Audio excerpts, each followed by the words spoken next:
सुरुचि अपने पुत्र को खोजने निकल पड़ी। ध्रुव को बताया तक नहीं और रात्रि में उठी उत्तम को खोजने के लिए जंगल में भटकने लगी, लेकिन पुत्र तो मिला नहीं। जंगल की दावाग्नि में जल करके महारानी सुरुचि भी अपना प्राण गंवा बैठी। जब यह बात ध्रुव को पता चली तो ध्रुव को बड़ा क्रोध आया। उन्होंने तुरंत एक विजय रथ तैयार किया और अकेले धनुष बाण लेकर के युद्ध के लिए प्रस्थान कर देते हैं। जिन यक्षों ने मेरे भाई को मृत्यु दंड दिया है उन्हें मैं छोड़ूंगा नहीं। भाई वही जो भय का नाश करे। आज भाई को प्रेम जागृत हुआ, निकल पड़े। यक्षों के साथ घोर युद्ध हुआ। यक्षराज कुबेर की सेना हारने लग गई। अकेले ध्रुव को रोकने का सामर्थ्य किसी में नहीं हुआ। पृथ्वी रंजित होने लगी। ध्रुव को कौन समझाए, कौन रोके, किसी में साहस नहीं हुआ। अब यहां देखो कि भगवान की गोदी में तो बैठ गए ध्रुव जी, लेकिन विवेक जागृत नहीं हुआ था। विवेक जागृत होता है सत्संग से, सत्संग मिला नहीं, इसलिए क्रोध आ गया। क्रोध है, यक्ष पर यक्ष मारे जा रहे, यक्ष पर यक्ष मारे जा रहे। स्वयं मनु आए, स्वयं बाबा जी हैं ध्रुव, उनका आना हुआ, समझाया, पुत्र क्या कर रहे हो? अरे अरे तुम जो है अनायास से चुप को मार रहे हो। अरे तेरे भाई की मृत्यु का कारण ये नहीं है, तेरे भाई की मृत्यु सुनिश्चित थी और जो आया है एक दिन उसे जाना ही पड़ता है। और तेरा भाई सीधे भगवान के परम धाम गया है, मुक्त हो गया इस संसार के बंधन से। सुख त्याग दो। स्वयं मनु महाराज का सत्संग पाकर के ध्रुव का विवेक जागृत हो गया और इसके बाद उन्होंने धनुष बाण रख दिया। युद्ध समाप्त हो गया। यक्षराज कुबेर ध्रुव के पास अब आए। राजन, आपने बहुत बड़ी कृपा करी जो युद्ध बंद कर दिया। आपको क्या चाहिए आप बताओ। ध्रुव ने कहा कि हे यक्षराज कुबेर, अब हमें कुछ नहीं चाहिए। यदि देना है तो केवल एक वरदान दो कि भगवान श्री कृष्ण के चरणों की भक्ति मुझे मिल जाए और कुछ नहीं चाहिए। कुबेर ने तथास्तु कहा। ध्रुव को वैराग्य आ गया। धीरे धीरे करते करते 36,000 वर्ष बीते और कहते हैं ध्रुव महाराज जी की जो है दो पत्नियां हैं। एक का नाम भरमी है, दूसरे का नाम लीला है। और महाराज ध्रुव के दो पुत्र भी हुए, वत्सर और उत्कल, ये दो पुत्र हुए। महाराज ध्रुव को जब वैराग्य आया तो उन्होंने उत्कल को राजा बनाया और स्वयं सन्यासी हो गए। और एक दिन भगवान का भजन करते करते करते करते वह समय आ ही गया। 36,000 वर्ष पूरा हो चुका था। सारे देवता जो है ध्रुव के लिए विमान लेकर के आए। बोले महाराज, विमान पर आरूढ़ होकर के आप स्वर्ग चलिए। ध्रुव जी विमान पर बैठना ही चाहते थे, इतने में मृत्यु देवता का प्रादुर्भाव हुआ। मृत्यु देवता ने कहा कि राजन कहां जा रहे हो? ध्रुव ने कहा महाराज, विमान पर बैठने जा रहा हूं, स्वर्ग जाना है। मृत्यु देवता ने कहा तुम जानते हो ये शरीर क्या है तुम्हारा? ये शरीर है मरण धर्मा, जन्मना मरना इसका धर्म है। और जहां तुम रहते हो ये पृथ्वी क्या है? मृत्यु लोक है। यहाँ जो आता है उसको मरना पड़ता है और मरने के बाद ही अपने अपने कर्म के अनुसार स्वर्ग और नरक प्राप्त करता है जीव। तो पहले मरो, इसके बाद स्वर्ग जाओ चाहे नरक जाओ। मैं मृत्यु का स्वामी हूं, काल हूं मैं। तुमको मरना पड़ेगा। ध्रुव ने कहा ठीक है, मैं तैयार हूं मरने के लिए। देवताओं को इशारा किया, देवताओं ने इशारा कर दिया ध्रुव को, आप कहो कि मृत देवता थोड़ा आराम तो करें। ध्रुव ने मृत देवता से कहा कि भगवान मैं मरने का तैयार हूं, आप आए हो थके हारे, थोड़ा आप बैठ तो जाओ, सुस्ता लो, मैं मरूंगा। मृत देवता जैसे ही अपना सिर झुकाए बैठने के लिए, तब तक ध्रुव जी ने मृत्यु देवता के सिर पर अपना पांव रखा और इसके बाद विमान पर आरूढ़ हो गए। धन्य है भगवान के भक्त जिनके ऊपर भगवान की कृपा हो जाती है, उनके सामने मृत्यु को भी सिर झुकाना पड़ता है। मृत्यु ने सिर झुकाया और मृत्यु को ध्रुव ने सीढ़ी बनाया और सीढ़ी के सहारे विमान पर आरूढ़ हुए, सदेह स्वर्ग प्रस्थान कर गए। वृंदावन बिहार की जय हो। ध्रुव सगला निज प्यो हरि नाम, ध्रुव सगला निज प्यो हरि नाम, पायो अचल अनुपम ठाऊ, पायो अचल अनुपम ठाऊ। महाराज ध्रुव ध्रुव की प्राप्ति हुई, जिसकी परिक्रमा अनेक अनेक देवी देवता करते हैं। सब ऋषि हमेशा जो है ध्रुव लोग के ही पास निवास करते हैं, मानो कि अपनी कृपा दृष्टि ध्रुव के ऊपर बरसाते रहते हैं कि तुम्हें चिंता करने की अब कोई बात नहीं है। इन्हीं महाराज ध्रुव के वंश में आगे चल करके परम धर्मात्मा राजा अंग हुए।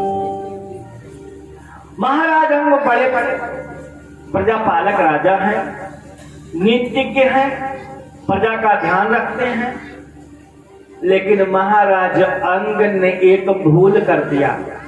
क्या भूल किया? महाराज अंग ने मृत्यु देवी की पुत्री के साथ विवाह किया। उनकी पत्नी है महारानी सुनीता, ये मृत्यु की बेटी है, उनके साथ विवाह कर दिया। फलस्वरूप उनके जो बेटा जी हुए, उनका नाम हुआ बेन। बेन जब बड़ा भया तो इतना अत्याचारी निकला। अब मृत्यु की बेटी का पुत्र है तो अत्याचार तो करेगा ही। प्रजा को सताने लगा, परेशान करने लग दिया। महाराज अंग ने बहुत समझाया, बेटा सही मार्ग पर चलो, अच्छा कार्य करो, लेकिन बेन की समझ में कुछ नहीं आया। अंत में महाराज अंग ने घर बार छोड़ दिया, राज्य त्याग दिया, भगवान की शरण ग्रहण किया, किसी गुफा कंदरा में जाके भगवान का ध्यान लगाने लगा। सैनिकों ने बहुत ढूंढा, लेकिन जब महाराज अंग नहीं मिले, थक हार करके समस्त प्रजा जनों ने बेन को ही महाराजा बना दिया। बेन महाराजा बन गया और राजा बनते ही सबसे पहला काम उसने क्या किया? तुरंत डुगडुगी बजवाई, चारों तरफ भेरी नाद करवाया। ना यस्तव्यम ना दातव्यम ना हो तव्यम दुजः क्वचित् इति निवार्य धर्म भेरी घोषेण सर्वसः। चारों तरफ भेरी नाद करवाया। आज के बाद मेरे राज्य में ना तो दान दिया जाएगा, ना ही यज्ञ इत्यादि के कार्य होंगे, ना आज के बाद कोई ब्राह्मणों को दक्षिणा देगा, ना ब्राह्मणों को भोजन कराएगा अपने घर। यदि पूजा अर्चना करनी हो तो मेरी पूजा करो, क्योंकि मैं ही साक्षात परमपिता परमात्मा हूँ। और जब पृथ्वी पर शासन करने की इच्छा होती है तो मैं ही राजा के रूप में अवतरित होता हूँ। मैं ही विष्णु हूँ, मैं ही ब्रह्मा हूँ, मैं ही शंकर हूँ, इसलिए मेरी पूजा करो। चारों तरफ वेद की पूजा होने लग गई, उसकी पूजा बंद, भगवान की पूजा बंद हो गई, यज्ञ यज्ञ बंद हो गए। संत महात्माओं ने बेन को समझाया, हे महाराज ये गलत कार्य ना करो। अरे भगवान की पूजा बंद हो जाएगी तो आपको इसका प्रतिफल भुगतना पड़ेगा महाराज। आप नहीं जानते परमपिता परमात्मा की शक्ति को। सदमार्ग का अनुसरण कीजिए। लेकिन बेन नहीं माना। बेन ने तो संत महात्माओं का उपहास कर दिया, उनको डांटने लग गया। बालिसावत युवम वा अधर्मे धर्म मानिना ये वृत्ति दंपति हित्वा जारम पतिम उपासते। अरे मूर्खो, तुम काहे के महात्मा बने फिरते हो? साक्षात नारायण मैं हूं, मेरी पूजा छोड़ करके किसी और की पूजा की बात करते हो? ये तो वही बात हुई कि जैसे कोई पतिव्रता स्त्री अपने पति को छोड़ के किसी पराये पुरुष की शरण ग्रहण कर ले। भला बताओ ये कहीं उचित है? अरे मेरी पूजा करो, मैं सर्वसमर्थ हूं। ये बात सुन करके सारे ब्राह्मणों को, संत महात्माओं को क्रोध आ गया और महात्माओं ने मंत्र पढ़ करके जल का छींटा जैसे ही बेन पर मारा, बेन तुरंत वहीं मृत्यु को प्राप्त हो गया। एक हुंकार में मृत्यु को प्राप्त हुआ। लेकिन संतों ने सोचे तो गड़बड़ हमने कर दिया, अब पृथ्वी का शासन कौन करेगा? हम तो ठहरे महात्मा, राजनीति से हमको कोई मतलब ही नहीं है। राजा किसको बनाए? अपनी भूल का एहसास जैसे संत महात्माओं को हुआ, संत महात्माओं ने क्या किया? बेन के जो है अब सबसे पहले दाहिनी जंघा का मंथन किया। दाहिनी जंघा का मंथन करने लगे। मंत्रों की शक्ति के द्वारा एक काला कलुटा बौने का जगह पुरुष प्रकट हो गया। उस पुरुष ने संतों से कहा, मैं क्या करूं? मुझे क्यों उत्पन्न किया गया? संतों ने कहा, निशीथ शांत पूर्वक बैठ जाओ। बाद में वही निशीथ जो है वो निषाद जाति बनी। वही निषाद जाति जो भगवान श्री राम की सखा है, भगवान श्री राम के मित्र वही निषाद, जिन्होंने भगवान को भी गंगा पार कराया था, वही निषाद जाति। वो चला गया। अब राजा कौन बने? पुनः संतों ने अब की बार क्या किया कि अब सारे संत महात्माओं ने महाराज बेन के दाहिनी भुजा का मंथन आरंभ किया और अब की बात तो स्वयं भगवान नारायण ही पृथु रूप में प्रकट हो गए और चारों तरफ जय जयकार होने लग गया। जय जयकार होने लगा, महाराज पृथु की जय, महाराज पृथु की जय। स्वयं भगवान नारायण अवतरित भय पृथु रूप में। तो भगवान पृथु ने मना किया, हे भाई अभी मेरी जय जयकार ना करो, अभी तो मैं केवल आया हूं। जब मैं प्रजा के कल्याण का कोई बढ़िया काम करूंगा तो मेरी जय जयकार करना। ये गलती कभी मत कर देना कि पहले जय जयकार। हम लोग यही तो गलती करते हैं। जय जयकार, कोई इलेक्शन में खड़ा हुआ तो हम जय जयकार पहले करने लग जाते हैं। हमारा नेता कैसा, फलाने भैया जी जैसा हो। अब जय जयकार जब होने लग जाती है ना तो होता क्या है, जीतने के बाद फिर वो मुंह दिखाने नहीं आते। पहले जय जयकार हो चुकी, अब करने से फायदा क्या है? जय जयकार तो ऐसे ही लोग करते हैं। अरे जब हम जीत के आए और अच्छा कार्य करें, खुश होकर के लोग जय जयकार करें, वाह भाई बहुत गजब बढ़िया कार्य किया, ये अभाव था, ये भाव था, ये पूरा हुआ, ये पूरा हुआ। जब हम अच्छे कार्य करें तब जय जयकार के अधिकारी बने। महाराज पृथु ने स्पष्ट रोक दिया कि जब मैं आपकी भलाई का काम करूंगा, अच्छे कार्य करूंगा तो जय जयकार करना। भगवान पृथु ने देखा कि वसुंधरा, जिसको हम भूमि कहते हैं, भूमि प्रजा को अन्न धन आज नहीं देती है। महाराज पृथु ने भूमि को डांटा, है वसुंधरे, मेरी प्रजा को अन्न धन क्यों नहीं देती हो? प्रजा जितना अन्न तुम्हें सौंपती है उसका 10 गुना अन्न, 1000 गुना अन्न तुम्हें लौटाना चाहिए, लेकिन तुम क्यों नहीं देती हो? बहुत डांटा, बहुत समझाया, लेकिन ये भूमि जब नहीं मानी तो महाराज पृथु को क्रोध आ गया। उन्होंने रथ तैयार किया, धनुष बाण हाथ में लिया, उन्होंने कहा कि वसुंधरा को मैं नष्ट कर दूंगा, भूमि रहने नहीं दूंगा। पृथ्वी थरथर कांपने लग गई और गाय का रूप बना के आई और हे ना, जब अत्याचार, अनाचार, पापाचार बढ़ जाता है तो अन्न धन में छिपा लेती हूँ। आपके पिता महाराज वेद ने इतना अत्याचार किया, इतना पापाचार कमाया कि मैं डर गई, थरथर कांपने लग गई, इसलिए हमने सारे अन्न धन को छिपा लिया। लेकिन जब धर्म पालक के रूप में साक्षात नारायण आप ही पधारे हो तो देखो इस समय मैं भी गाय रूप में आई हूं, मुझे क्षमा दान करो प्रभु, आप दोहन करो जो आपको चाहिए।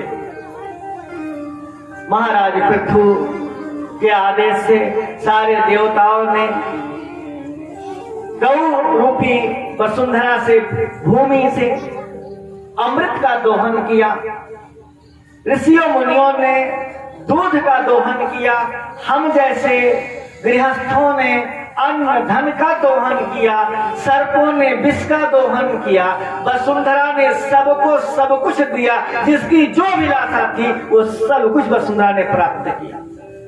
और महाराज पृथु ने भूमि को अभय दान दिया था, इसलिए महाराज पृथु के नाम पर ही भूमि का नाम पड़ गया पृथ्वी। ऐसा सुंदर कार्य। इसके बाद महाराज पृथु ने अपनी प्रजा को बहुत सुंदर सुंदर उपदेश दिया, अनेकानेक प्रकार के यज्ञ यज्ञादि कराए प्रजा के द्वारा। एक दिन महाराज पृथु यज्ञ कर रहे थे, इतना विशाल यज्ञ देख करके इंद्र घबराया। इंद्र ने सोचा कि कहीं ये मेरा राज्य स्वर्ग पर अधिकार न प्राप्त कर ले, इसलिए महाराज पृथु का घोड़ा इंद्र ने चुरा लिया। और इसके बाद जो है अब महाराज पृथु का जो पुत्र था उसने घोड़े की खोज करी और इसके बाद जो है इंद्र को दंडित किया और घोड़े को छुड़ा लिया। और कहते हैं इंद्र ने घोड़ा चुराया था साधु वेश बना करके, यहीं से पाखंड का जन्म हुआ। पाखंड का आश्रय लेकर के इंद्र ने घोड़ा चुराया था, तभी से पाखंड शब्द जुड़ गया। प्राय बहुत से लोग गलतियां कर जाते हैं, बहुत से लोग दिखावे में तो बड़े सरल दिखाई देते हैं, बहुत सुंदर जो है दिखाई देते हैं कि काम बढ़िया कर रहे हैं, लेकिन अंदर में उनके भाव अच्छा नहीं होता। भगवान कहते हैं कि ऐसे जो व्यक्ति होते हैं उनसे मैं संतुष्ट नहीं होता हूँ, इसलिए मन एकदम पवित्र होना चाहिए। निर्मल मन जन सो मोहि बावा, मोहि कपट छल छिद्र न भावा। इंद्र ने कपट किया, इसलिए पृथु को क्रोध आ गया और पृथु ने ब्राह्मणों से शिकायत करी, संतों से शिकायत करी, यज्ञकर्ताओं से शिकायत करी। यज्ञकर्ताओं ने कहा चिंता न करो महाराज, दैवाधीनम जगत सर्वम मंत्राधीनश्च देवता, ते मंत्रा ब्राह्मणाधीनम अस्मात् ब्राह्मणै दैवतम। अरे महाराज बिल्कुल चिंता न मत करो, यह इंद्र बार बार आपकी यज्ञ में विघ्न डाल रहा है, इसलिए मैं ऐसे मंत्र जाप करूंगा कि सीधे इंद्र ही यज्ञ में आहूत हो जाएगा। और अब ब्राह्मणों ने, संतों ने, यज्ञकर्ताओं ने मंत्र पढ़ना शुरू किया और इंद्र जो है अब यज्ञ कुंड में गिरना ही चाह रहा था, तब तक भगवान ब्रह्मा जी प्रकट हो गए। ब्रह्मा ने कहा अरे अरे ये क्या करने जा रहे हो? अरे आप लोग शांत हो जाओ। इंद्राय स्वाहा के लिए, जहाँ इंद्राय स्वाहा होना चाहिए अर्थात इंद्र के लिए आहुति डालना चाहिए, वहां इंद्र को ही स्वाहा करने पर आप तुले हो। अरे ब्राह्मणों, सृष्टि का नियम नष्ट हो जाएगा। रोक दो यज्ञ। ब्रह्मा के समझाने पर महाराज पृथु ने यज्ञ रुकवा दिया। जैसे यज्ञ रुका, तुरंत ही भगवान नारायण प्रकट हो गए। भगवान नारायण ने पृथु से कहा कि हे पृथु, आपने यज्ञ रोक के दिया, इंद्र की रक्षा किया, सारे संसार का कल्याण किया, इसलिए हम तुम पर प्रसन्न हैं। तुमको क्या वरदान चाहिए, बताओ क्या दे दूं? महाराज पृथु ने कहा, भगवान कुछ नहीं चाहिए। हे नाथ, यदि वास्तव में आप हमारे ऊपर प्रसन्न हैं तो केवल एक वरदान दे दीजिए, मुझे 10,000 कान दे दीजिए। 10,000 कान। भगवान ने कहा 10,000 कान लेके क्या करूं? बोले महाराज, 2 कान से आपकी कथा सुन करके मैं तृप्त नहीं होता हूं। यदि 10,000 कान मुझे मिल जाएंगे तो मैं आपकी कथा 10,000 कानों से सुनता रहूंगा और आनंदित होता रहूंगा। इसलिए 10,000 कान मुझे चाहिए। धन्य है महाराज पृथु, जो भगवान से 10,000 कान की याचना करते हैं। वो जैसे यह क्षेत्र धन्य है कि यहाँ पर इतने सारे संत महात्मा कथा सुनने के लिए आते हैं और केवल भगवान की कथा में अनुराग होता है। न कोई किसी से बात करता है, न किसी से कोई मतलब रहता है। जो भी यहाँ आया भगवान का हो गया। भगवान की कथा को सुनते अघाते नहीं। वृंदावन बिहारी लाल की जय। एक छोटे से भजन के साथ कथा विश्राम हो रही है। रात्रिकालीन कथा में पुनः 8 बजे से आप कथा सुनेंगे।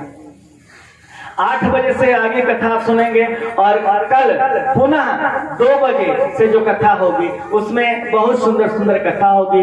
भगवान जो है वामन भगवान का अवतरण होगा। भगवान वामन जी पधारेंगे और इसके बाद जो है भगवान श्री राम जी भी अवतरित होंगे। भगवान श्री राम जी का अवतरण होगा चतुर्भुज रूप में। राम लक्ष्मण भरत शत्रुघ्न के साथ भगवान श्री राम जी महाराज अयोध्या के यहाँ जो है प्रादुर्भूत होंगे और कल ही की कथा में भगवान श्री कृष्ण जी का जन्मोत्सव भी मनाया जाएगा। इसलिए ज्यादा से ज्यादा संख्या में आप जो है कल की कथा में आए। बाकी अब 2-3 दिन जो और बच रहे हैं, भगवान की एकदम अति उत्तम कथा होने जा रही है। भगवान की भक्ति की पराकाष्ठा कल से परिलक्षित होगी। इसलिए ज्यादा से ज्यादा संख्या में आप सभी आएंगे यहाँ पर। आइए, एक छोटे से भजन साथ आरती होगी। मेरे सिर पर रख दो कान्हा। पृथु से भगवान ने वरदान मांगने के लिए जब कहा तो पृथु ने वरदान नहीं मांगा, उन्होंने भगवान की भक्ति मांगा। भगवान कथा सुनने का केवल वरदान मांग लिया। इसलिए कहते हैं मेरे सिर पर रख दो कान्हा, मेरे सिर पर रख दो अपने ये दोनों हाथ, नैना हो तो दीजिए जन्म जन्म का साथ, नैना हो तो दीजिए जन्म जन्म का साथ। मेरे सिर पर रख दो बाबा, मेरे सिर पर रख दो बाबा अपने ये दोनों हाथ, नैना हो तो दीजिए जन्म जन्म का साथ, देना हो तो दीजिए जन्म जन्म का साथ।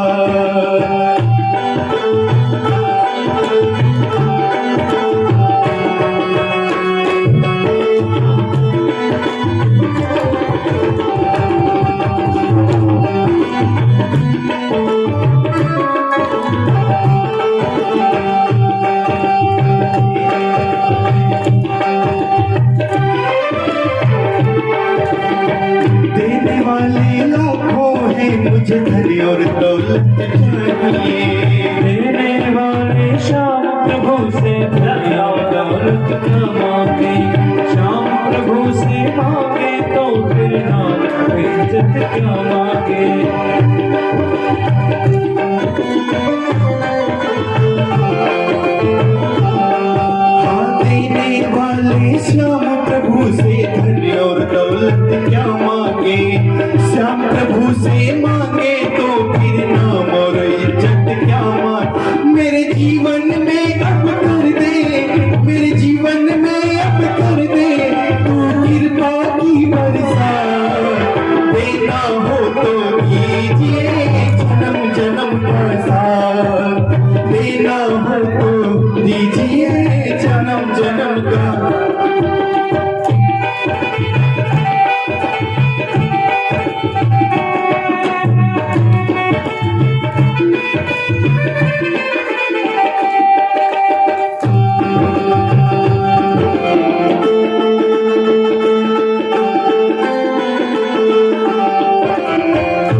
महंगी है। मेरे दिल की तमन्ना यही है, मेरे दिल की तमन्ना यही है, करूं सेवा तेरी रात। देना हो तो दीजिए जन्म जन्म का हरि बोल, देना हो तो दीजिए जन्म जन्म का साथ। मेरे सिर पर रख दो बाबा, मेरे सिर पर रख दो मिया, अपने ये दोनों हाथ।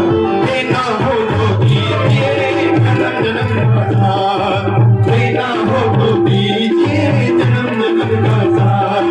तेरा रख दो बाबा, मेरे सिर पर रख दो अपने ये दोनों